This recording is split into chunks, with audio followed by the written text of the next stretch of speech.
What's happening, Chili Preppers? Hey, it is September 1st. How did you guys let it get to be September 1st already? I don't know, but it's September 1st and we're getting a lot of questions about the season's over with. Is there anything I can start? And yeah, a lot of your fun vegetables, your tomatoes and your cucumbers and that kind of stuff, you're not planting that now. You're eating off of what it's producing right now. But let's take a quick look at just some of the things so we can give you some ideas of what you could be planting now. And I'll show you the things I'm planting, and yes, I'll tell you about some of the things I don't like and I'm not planting. One of the reasons that I really like square foot gardens is when one thing is done out of it, or when one square is done, it's really easy to pull and put something else in. And it's something that, myself included, a lot of us are not good at, is planning ahead and keeping up and getting something in the ground as soon as something's finished.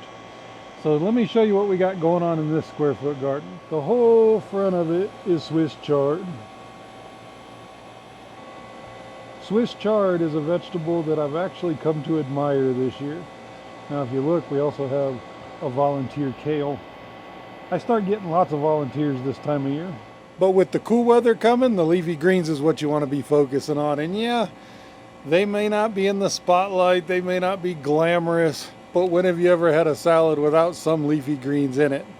Swiss chard is a real good one to be doing right now. It's one that I didn't grow for a lot of years, and actually I started growing it because James Prigioni on the Garden Channel talks about it so much and about how Americans don't grow enough of it. So I started growing it.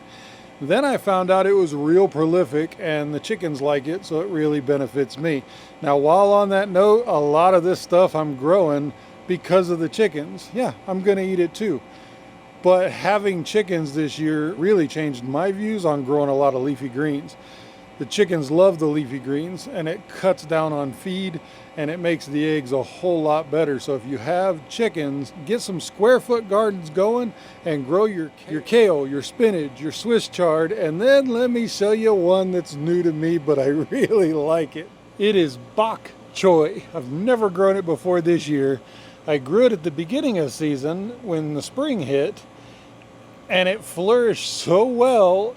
The chickens loved it, I loved it. Then it went to seed and it started dropping seeds all over this garden. Take a look at this. This was all volunteer bok choy that I originally planted in this square over here. When it went to seed, it dropped all through here. Now I thinned them out because the whole bed turned into bok choy. And now we have bok choy plants. See, if you're not careful, they do bolt.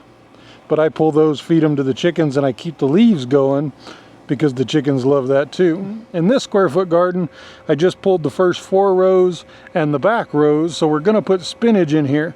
But I still have kale going strong, and if you look under here, I still have 2 really strong Swiss chard plants growing, and I cut off of them every morning for the chickens. I have more Swiss chard started over here. And basil, the basil is definitely bolting, but it's still really good. But all in all, you really want to be looking at your greens. Now, check out the different varieties that are out there when you're looking at lettuce and spinach and that kind of thing, because some of them are super cold hardy and can grow way into the winter. Some of them require a row cover, which we talked about in my previous video about broccoli that I'll link here in this video. Now, you've always got your other ones that I don't like, beets and radishes. Radishes are that transition. I mean, some of them take 25, 28 days. So you can get seeds in right now and get plenty of radishes if you like radishes. I'm not a radish lover. If you watched me the beginning of the season, I planted some radishes just to try them, and they weren't terrible, but they're not good enough that I'm going to eat them on a regular basis. Beets are one that is just a no-go for me. They grow really well, and they're something that you probably could get in the ground right now. Even if the beets don't make it deep into the cold, you can eat the greens off of the beets and put it in salads, that kind of thing, and benefit from just that part of the plant. And then, of course, we have our brassicas, our cauliflower, our broccoli, which if I had to pick, I would say those are the good things of the cold weather. Kind of like tomatoes and cucumbers and peppers and all that good stuff are the good things of summer.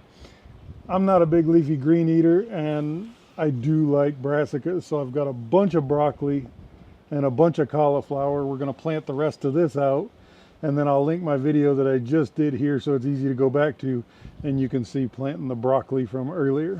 And of course, I'm just touching on it. There's plenty of vegetables out there I haven't grown yet. Like tatsoi is one that I really want to try. I've never grown it before.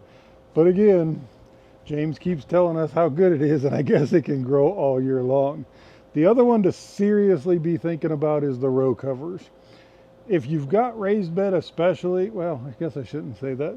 It works on no matter what. But for me, it just seems to work really good on raised bed is if you want to put the hoops. You can do it directly in the ground too, but if you want to put the hoops in your raised bed, you can screw one by to the sides of a raised bed real easy and just make a good cover for it. You can use a frame right now to throw shade cloth on there or insect netting depending on the variety you're planting.